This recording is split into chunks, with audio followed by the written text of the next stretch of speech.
ஆண்டவர் TMX முறுக்கு கம்பிகளின் அரசன்.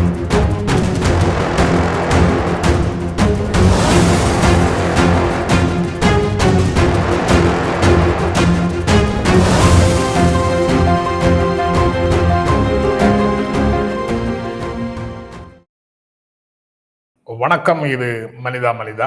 இன்னொரு மொழிப்போரை சந்திக்கிறதுக்கு தமிழ்நாடு தயங்காது அப்படின்னு நேற்று துணை முதலமைச்சர் உதயநிதி ஸ்டாலின் திமுக கூட்டணி ஆர்ப்பாட்டத்துல பேசும்போது குறிப்பிட்டிருக்கிறாரு. அது ஹிந்தியை ஏற்றுக்கொண்டால் தாய்மொழியான தமிழை நாம் இழக்க நேரிடும், இழந்து விடுவோம். அதனால இன்னொரு மொழிப்போரை சந்திக்கிறதுக்கு தமிழ்நாடு தயங்காது அப்படின்னு நேற்று அவர் பேசினாரு. நேற்று இந்த மக்கள் மத்தியில இதற்கான எதிர்வினைகள் எல்லாம் இருந்தது. நேற்றே மக்கள் வீடுகளின் வாசல்ல முழக்கங்களை எழுதி கோலமிட்டு தங்களுடைய உணர்வுகளை வெளிப்படுத்தினார்கள். இன்றைக்கும் அதே மாதிரி சென்னையில வெளிப்படுத்தினார்கள் அப்படிங்கிறது செய்திகள்ல பார்க்க முடியுது. அதுக்கப்புறம் மாநில கல்லூரியில மாணவர்கள் போராடினார்கள் அப்படிங்கிறதும் இருக்கு. அதனால படிப்படியாக மக்களிடத்துல இந்த செய்தி போய் சேர்கிறது. அவர்கள் தங்களுடைய உணர்வுகளை வெளிப்படுத்தி கொண்டிருக்கிறார்கள் அப்படிங்கிறதும் இதுல இருந்து தெரியுது. இதுல முக்கியமான செய்தி, மும்மொழி கொள்கை விவகாரத்தால இன்றைக்கு ஒட்டுமொத்த தமிழ்நாடே கொந்தளித்துக் கொண்டிருக்கிறது அப்படின்னு நேற்று பேசும்போது துணை முதலமைச்சர் குறிப்பிட்டிருக்கிறார். உதயநிதி ஸ்டாலின் குறிப்பிட்டிருக்கிறாரு. இந்த உணர்வுகள் தான் மாணவர்கள் மத்தியில போராட்டங்கள் வருது. வீட்டு பெண்கள் தங்களுடைய வீடுகளின் வாசல்ல கோலமிடுகிறார்கள். இது எல்லாமே தங்களுடைய உணர்வுகளை வெளிப்படுத்தும் ஒவ்வொரு அறவழியாக பார்க்கலாம். கட்சிகள் தங்களுடைய செயல்பாடுகளை இன்னும் துரிதப்படுத்தும். இந்த இண்டிபெண்டாக இருக்கக்கூடிய மனிதர்கள் அவங்களுடைய அளவுல என்ன செய்ய முடியும் அப்படிங்கிறத இந்த கருத்தரங்கங்கள் அல்லது வேறு மாதிரியான பிரச்சார மையங்கள் மூலமாக அவங்க தங்களுடைய உணர்வுகளை வெளிப்படுத்துறாங்க. இதுல இருமொழி கொள்கை தோற்றுவிட்டது என அந்த அண்ணாதான் ஆள்கிறார் அப்படிங்கிற கருத்தரங்கத்தை பேரலை யூடியூப் புரூட்டஸ் ட்ரைப்ஸ் மூன்றும் இணைந்து நடத்துகிறார்கள். அதாவது Milton, Indrakumar, minor and Karikalan நால்வரும் சேர்ந்து நடத்துகிறார்கள். நாளை மாலை அது சென்னையில நடக்க இருக்குது. இறுதியில அந்த விளம்பரத்தை நான் இணைத்துக் கொள்கிறேன். அதுல பெரும்பாலான எதிர்த்தரப்புல சொல்லக்கூடியவங்க ஒவ்வொன்றுக்கும் அவ்வப்போது பதில் சொல்லிட்டு இருக்கிறோம். அதுல இருமொழி கொள்கை தோற்றுவிட்டது அப்படின்னு சொல்றாரு. அண்ணா இருமொழி கொள்கை தோற்காது, தமிழ்நாட்டுல இருமொழி கொள்கை இருக்கும் வரை நான் தான் முதலமைச்சராக இருக்கிறேன், நான் தான் ஆள்கிறேன் என்று பொருள்னு பேசியிருக்கிறாரு. ஆனா இங்க தோற்றுவிட்டதுன்னு ஒரு தியரிய சொல்றாங்க. அது இல்லை என்பதற்கான விளக்கத்தை உதயநிதி ஸ்டாலின் நேற்று பேசும்போது குறிப்பிடுகிறார். மென்பொருள் படித்த தமிழர்கள் உலகெங்கும் புகழோடு பெருமையோடு வாழ்ந்துட்டு இருக்கிறாங்க. அவங்கள 99% பேர் இருமொழி கொள்கையில படிச்சவங்க தான் அப்படின்னு. இதுல எங்க தோத்து போச்சு இருமொழி கொள்கை அப்படின்னு கேட்கிறாரு. இந்தியாவுக்குள்ள இருக்கக்கூடிய வளர்ச்சியாக இருந்தாலும் சரி, வெளிநாடுகள்ல போய் வேலை செய்யக்கூடிய மனிதர்களாக இருந்தாலும் சரி, இங்கேயே தமிழ்நாட்டிலேயே பல்வேறு துறைகள்ல தலைமை பொறுப்புல இருந்து அதிநவீன அறிவியல் விஷயங்கள்ல இருக்கக்கூடியவர்களாக இருந்தாலும் சரி, எல்லாம் தமிழ்நாட்டை சார்ந்தவர்கள். அவங்க அரசு பள்ளிகள்ல படித்தவர்களாக பெரும்பாலும் இருக்கிறாங்க, இருமொழி கொள்கையில படித்தவர்களாக இருக்கிறார்கள். அதனால இங்க மும்மொழி கொள்கையை எதிர்ப்பது அப்படிங்கிறது அரசியலுக்காக அல்ல, அரசியல் ஆதாயத்திற்காக அல்ல அப்படிங்கிறது முதன்மையானது. அதை அவர் திரும்ப திரும்ப சொல்றாரு. மொழி உணர்வு காரணமாக, இன உணர்வு காரணமாக இங்கே நாங்கள் எதிர்க்கிறோம் அப்படின்னு டெப்டி சிஎம் சொல்றாரு. ஆனா இனமொழியும் இன உணர்வும் மொழி உணர்வும் கூட ஒரு விதமான அரசியல் தான். அந்த அரசியல் என்பது வேறு. ஆனா இவர்கள் சொல்வது அரசியல் ஆதாயத்திற்காக, கட்சி அரசியல் ஆதாயத்திற்காக இதை கையில் எடுக்கிறார்கள் என்று ஒரு அபாண்டமான குற்றச்சாட்டை, அவதூறை முன்வைத்து பேசுகிறார்கள். அதனாலதான் அவங்க தங்களுடைய இயலாமைகளை மறைக்க, தங்களுடைய குறைபாடுகளை மறைக்க இவங்க ஒன்றிய அரசை குறை சொல்வதற்கு ஏதாவது ஒன்றை கையில் எடுத்துக் கொள்கிறார்கள்னு சொல்றாங்க. அப்படியெல்லாம் எதுக்கும் அவசியமே இல்லை. நீங்க பிற மாநிலங்கள்ல நடக்கக்கூடிய ஆட்சியையும் தமிழ்நாட்டில் நடக்கக்கூடிய ஆட்சியையும் ஒப்பிட்டு பார்த்தால் ரொம்ப தெளிவாக தெரியும். தமிழ்நாடு எங்கேயோ இருக்கு அப்படிங்கிறது, முன்னேற்றத்துல எங்கேயோ இருக்கு அப்படிங்கிறது தெளிவாக தெரியும். அதனாலதான் பாலச்சந்திரன் சார் போன்றவர்கள் மனிதால பேசும்போதும் பிற இடங்கள்ல பேசும்போதும் தமிழ்நாடை இனி இந்திய மாநிலங்களோடு ஒப்பிட்டு கொண்டிருக்காதீர்கள், வெளிநாடுகளோடு ஒப்பிட்டு பாருங்கள். அவர்களுக்கு நிகரான வளர்ச்சியை பெறுவதற்கு தமிழ்நாடு அனைத்து விதங்களிலும் வகையிலும் தகுதி வாய்ந்தது அப்படின்னு சொல்லிட்டு இருக்கிறாங்க. அதனாலதானோ என்னவோ தெரியல, இங்க கொடுக்க வேண்டிய விஷயங்களை கொடுக்காமல் இருக்கிறார்கள் அப்படிங்கிறதையும் பார்க்க வேண்டியதாக இருக்கு. ஏன் அப்படின்னா, இந்த இந்த விஷயத்திலேயே மக்களிடத்துல உணர்வுகள் பரவி கொண்டிருக்கிறது. அவர்கள் தங்களுடைய உணர்வுகளை வெளிப்படுத்திக் கொண்டிருக்கிறார்கள் என்கும்போது, இன்றைக்கு முதலமைச்சரும் பாரதிதாசனுடைய கவிதையை மேற்கோளாக எடுத்து போட்டிருக்கிறாரு. அவருடைய எக்ஸ் தளத்துல இந்த இடுகையை போட்டிருக்கிறார். இன்பத் திராவிடத்தில் இந்தி மொழியே, இன்பத் திராவிடத்தில் இந்தி மொழியே, நீ இட்ட அடி வெட்டப்படும் இந்தி மொழியே, துன்பம் கொடுக்க வந்த இந்தி மொழியே, உன் சூழ்ச்சி பலிப்பதில்லை எம்மிடத்திலே, அன்பின் தமிழிளைஞர் தாயளித்திடும் நல் அமுத தமிழ் மொழிக்கு வாய் திறக்கையில், உன்னை புகட்டுவது கட்டாயமெனில் உன்னை ஒழிப்பதும் எங்களுக்கு கட்டாயமன்றோ அப்படின்னு பாரதிதாசன் கவிதைகளை எடுத்து போட்டிருக்கிறாரு. இன்பத் திராவிடத்திலே இன்பத் திராவிடத்தில் இந்தி மொழியே, நீ இட்ட அடி வெட்டப்படும் இந்தி மொழியே, துன்பம் கொடுக்க வந்த இந்தி மொழியே, உன் சூழ்ச்சி பலிப்பதில்லை எம்மிடத்திலே, அன்பின் தமிழிளைஞர் தாயளித்திடும் நல் அமுத தமிழ் மொழிக்கு வாய் திறக்கையில், உன்னை புகட்டுவது கட்டாயமெனில் உன்னை ஒழிப்பதும் எங்களுக்கு கட்டாயமன்றோ அப்படின்னு பாரதிதாசன் கவிதை வந்திருக்குது. இது திணிப்புக்கு எதிராக பாரதிதாசன் எழுதிய கவிதை தான். இதுல எல்லா இடத்துலயும் திணிப்புன்னு போடுவதற்கு பதிலாக அப்படியே இந்தி மொழியே அப்படின்னு சொல்றாங்க. இந்தி மொழியே அப்படிங்கிறது தமிழ்நாட்டுக்கு இந்தி மொழி அந்நியமானது. அது நீங்கள் திணிப்பதன் காரணமாக உள்ளே வருகிறது. அப்படி நீங்க உள்ளே வரும்போது உங்களுக்கு நாங்கள் அனுமதி கொடுக்க மாட்டோம் அப்படின்னு பேசுறாரு. இதை அப்படியே ராவா இந்தி மொழிக்கு எதிராக பேசினார் அப்படின்னு ஒரு பிரச்சாரத்தை முன்னெடுப்பாங்க அவங்க இதற்கு எதிராக இருக்கக்கூடியவர்கள். அது எல்லாம் இதில் வேறுபடுத்தி பார்ப்பதற்கு தமிழ்நாட்டு மக்களுக்கு போதுமான முதிர்ச்சி இருக்கிறது அப்படின்னு தான் பார்க்க வேண்டியது இருக்கு. ஆசிரியர் சங்கங்கள் இந்த பிரச்சனையில புதிதாக ஒரு கையில் எடுக்கிறாங்க, ஒரு வகையாக கையில் எடுக்கிறாங்க. இந்த SSA ஒருங்கிணைந்த கல்வி திட்டத்துக்கான நிதியை, SSA திட்ட நிதியை மத்திய அரசு வழங்காவிட்டால் போராட்டம் அப்படின்னு ஆசிரியர் சங்கங்கள் சொல்லுது. தமிழகத்துக்கான ஒருங்கிணைந்த பள்ளி கல்வி திட்டத்தின் நிதியை ஒன்றிய அரசு வழங்காவிட்டால் பெற்றோர்களை திரட்டி போராட்டம் நடத்தப்படும் அப்படின்னு பல்வேறு ஆசிரியர் சங்கங்கள் அறிவிச்சிருக்கிறார். ஆசிரியர் சங்கங்களுக்கு கோரிக்கைகள் இருக்கு. அது தமிழ்நாடு அரசால் நிறைவேற்றப்படவில்லை என்ற ஆதங்கங்கள் இருக்கு. ஆனாலும் இது போன்ற பிரச்சனைகள் வந்துவிட்டால் அனைத்து தொழிலாளர்களும், அனைத்து உழைக்கும் மக்களும், கருத்தால் உழைப்பவர்களாக இருந்தாலும் சரி, கரத்தால் உழைப்பவர்களாக இருந்தாலும் சரி, அவர்கள் அனைவரும் தமிழ்நாடு அரசின் பின்னே ஒரே குரலாக நிற்பார்கள் என்பதற்கு அவர்களுடைய இந்த அறைகூவல் ஒரு சாட்சி. ஆசிரியர்கள் அதிருப்தியில இருக்காங்க, அவங்க இருக்காங்க அதிருப்தியில, இவங்க இருக்காங்க அதிருப்தியில, எல்லா விஷயங்களையும் அதனுடைய மெரிட்ஸ் அண்ட் டிமெரிட்ஸை ஒட்டி பார்க்காமல், அதற்கான நியாயங்களை தனியாக பிரச்சனைகளின் தீர்வாக பேசாமல், எல்லாவற்றையும் தேர்தலோடு மட்டுமே முடிச்சு போட்டு அதிருப்தி வந்துருச்சு, திமுக தோத்துடும் அப்படின்னு ஒரு தியரியை மக்களிடத்துல விற்பதற்கு முயற்சி செய்யும் நபர்கள் தங்களை மாற்றிக்கொள்ள வேண்டும். அவங்க மட்டும் இல்ல, தனி மனிதர்களாக இருக்கக்கூடிய அந்த நபர்களை மட்டும் சொல்லல, எதிர்கட்சியாக இருக்கிற அதிமுகவையே எங்களோடு இணைந்து நின்று போராடுங்கள் அப்படிங்கிற ஒரு அறைகூவலை உதயநிதி ஸ்டாலின் முன் வச்சிருக்கிறாரு. நீங்க எங்களோடையும் சேர்ந்து நீங்க போராட வேண்டும் அப்படிங்கிற கோரிக்கையை முன்வைக்கிறாரு.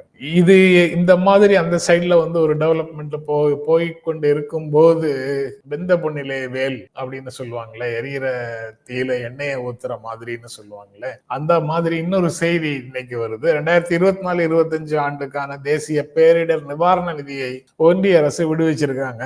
அதுல 2024 ஆண்டுல ஏற்பட்ட வெள்ளம், நிலச்சரிவு, புயல் இதனால பாதிக்கப்பட்ட 5 மாநிலங்களுக்கு தேசிய பேரிடர் நிவாரண நிதியில கூடுதல் தொகையை வழங்குகிறார்கள். அதாவது SDRF இருந்து வழங்கக்கூடிய வழக்கமான நிதிக்கு அதிகமாக நிதி கொடுத்துட்றாங்க. அது தவிர இது NDRF, நேஷனல் டிசாஸ்டர் ரெஸ்பான்ஸ் ஃபண்ட்ல இருந்து வருது. அந்த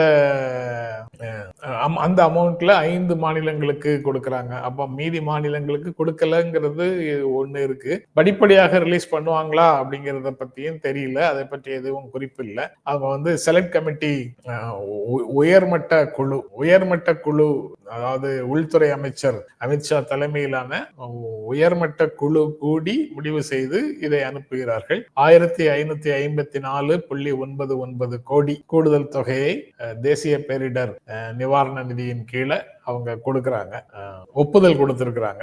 அதுக்காக அனுப்ப போறாங்க. அந்த மொத்த தொகையான 1554.99 கோடியில ஆந்திராவுக்கு 608.08 கோடி, நாகாலாந்துக்கு 170.99 கோடி, ஒடிசாவுக்கு 255.24 கோடி, தெலுங்கானாவுக்கு 231.75 கோடி, திரிபுராவுக்கு 288.93 கோடி இவ்வளவும் கொடுப்பதாக ஒப்புதல் கொடுத்திருக்கிறாங்க. ஆனா பெஞ்சல் புயல் நிவாரணமாக 37,000 கோடி நிதி கேட்டது தமிழ்நாடு, வரவில்லை. சென்னை, காஞ்சிபுரம், செங்கல்பட்டு, திருவள்ளூர் மாவட்டங்களுக்கு தற்காலிக நிவாரணமாக 7,000 கோடி 7,033 கோடி தமிழ்நாடு அரசு கோரியிருந்தது, வரவில்லை. சென்னை, காஞ்சிபுரம், செங்கல்பட்டு, திருவள்ளூர் மாவட்டங்களுக்கு நிரந்தர நிவாரணமாக 12,659 கோடி கேட்டிருந்தது தமிழ்நாடு, வரவில்லை. இது எல்லாம் வரல. அவங்களுக்கு அவங்க கேட்டதை கொடுத்திருக்காங்களாங்கிறதுல உறுதி இல்லை. ஆனா பொன்னை வைக்கும் இடத்துல பூ வைப்பது போல அவர்களுக்கு நிதியை வழங்கி இருக்கிறார்கள், NDRFல இருந்து வழங்கி இருக்கிறார்கள், தமிழ்நாட்டுல வழங்கவில்லை என்பதும் இப்போ எரிகிற தீயில எண்ணெயை விட்டது போல ஒரு செய்தியாக இங்க நம்ம முன்னால வந்து சுத்துது. அதுக்கப்புறம் உங்களோட பேச தொடங்கிய சமயத்துல இன்னொரு செய்தியும் தொலைக்காட்சியில ஓடுது. அதாவது திருப்பரங்குன்றம் மலையை தொல்லியல் துறை கட்டுப்பாட்டுக்கு கொண்டு வருவதற்கு நீதிமன்றம் ஆணை வழங்க வேண்டும் அப்படின்னு பல மனுக்கள் கேட்டது, பல மனுக்கள் போடப்பட்டிருந்தது நீதிமன்றத்துல. அது அனைத்தும் தள்ளுபடி, அவை அனைத்தும் தள்ளுபடி செய்யப்பட்டன அப்படிங்கிற செய்தி வந்து இப்போது வந்திருக்குது. முழு விவரம் அந்த செய்தியை முழுவதுமாக படிக்கல. ஆனா அந்த மனு மோதலை தூண்டுகிறது, மக்களிடையே இரு பிரிவினருக்கு இடையிலான மோதலை தூண்டுகிறது அப்படிங்கிற காரணம் ஒன்று சொல்றாங்க. அப்புறம் வழிபாட்டு தலங்கள் குறித்த வழக்குகளை உயர்நீதிமன்றங்கள் புதிதாக விசாரிக்காதீர்கள். அது 1992 வழிபாட்டு தலங்கள் சட்டத்தின் கீழே 91 வழிபாட்டு தலங்கள் சட்டத்தின் கீழே ஏராளமான வழக்குகளை உச்சநீதிமன்றம் விசாரிக்கும் போது இதுல புதிதாக நீங்கள் எந்த வழக்கையும் விசாரிக்க கூடாது என்று ஆணை பிறப்பித்திருக்கிற காரணத்தினால இப்போ இந்த மனுக்களை தள்ளுபடி செய்கிறோம் அப்படின்னு சொல்லியிருக்கிறாங்க. இது ஒரு பாசிட்டிவான ஒரு டெவலப்மெண்ட். அது உச்சநீதிமன்றத்தின் தீர்ப்பின் அடிப்படையில தான் இது நடந்தது அப்படிங்கிறது அதுல ரொம்ப முக்கியமானதாக இருக்கு. அதற்கு பிறகு இன்னும் ஒரு செய்தி, வாரணாசி சம்பந்தப்பட்ட ஒரு செய்தி இருக்கு. 1965 பாகிஸ்தானுக்கு எதிராக நடந்த போர்ல உயிர் நீத்த ஒரு போர் வீரர் அப்துல் ஹமீத் அப்படிங்கிறவர், அவர் மரணத்திற்கு பிறகு பரம்வீர் சக்ரா விருது வந்து இந்தியால கொடுத்திருக்கிறாங்க. அவரு வாரணாசி சேர்ந்தவர். அவருடைய பெயர்ல பள்ளி அந்த வாரணாசியில இருக்கக்கூடிய அரசு பள்ளி ஒன்றுக்கு அவருடைய பெயரை சூட்டி இருக்கிறார். அதாவது ஷாஹித் வீர் அப்துல் ஹமீத் PM ஸ்ரீ காம்போசிட் வித்யாலயா அப்படின்னு இப்போ அந்த பெயர் எழுதப்பட்டிருக்குது. அந்த பெயர் அந்த மாதிரி இருந்திருக்கு, அவர் பெயரோடு ஸ்கூல் இருந்திருக்குது. அது வெள்ளையடிக்கிறோம் அப்படிங்கிற நேரத்துல அவர் பெயரை தூக்கிட்டாங்க. நுழைவு வாயில்ல இருந்த வளைவுல அல்லது நுழைவு வாயில்ல இருந்த போர்டுல இருந்த பெயரை தூக்கிட்டாங்க, உள்ளுக்குள்ள சுவர்ல இருந்த பெயரை தூக்கிட்டாங்க. திரும்ப எழுதும் போது அவருடைய பெயர் விடுபட்டு விட்டது. உண்மையிலேயே அவங்க வெள்ளையடிக்கிறதுக்காகத்தான் எழுதுனாங்க, புதுசா பெயிண்ட் பண்ணாங்க, அதுக்கப்புறம் எழுதுனாங்கன்னா அந்த பழைய பெயர் நீக்கப்பட்டது ஏன் அப்படிங்கிறதுக்கு ஒரு பதில் சொல்லணும். இந்த மாதிரி கிடைக்கும் வாய்ப்புல எல்லாம் நீங்க வந்து அட்டென்டிவா இருக்கீங்களா, கவனமாக இருக்கீங்களா இல்லையா என்று சோதித்து கொண்டே இருக்கிறார்கள் போல இருக்குது. அந்த ஹெட்மாஸ்டர் தலைமை ஆசிரியர் வந்து இந்த தவறை செய்து விட்டார்னு அவரை இப்போ இடைநீக்கம் செய்திருக்கிறதாக செய்தி இருக்கு. அவங்க வீட்டுல இருக்கிறவங்கள மக்கள் மத்தியில அது பெரிய பதற்றமாகி அவங்க வந்து திரும்ப வந்து சேர்க்கணும் அப்படின்னு சொன்னாங்க. அதன் பிறகு இப்போது சேர்த்திருக்கிறார்கள், ஹெட் மாஸ்டர் மீது நடவடிக்கை எடுத்திருக்கிறாங்க. இதுதான் அங்க நடந்தது. இது போன்று ஆங்காங்கே நடக்கக்கூடும். அந்தந்த பகுதியில் வாழக்கூடியவர்கள் தான் அட்டென்டிவா இருந்து அதை சரி செய்ய வேண்டும் அப்படின்னு தோன்றுகிறது.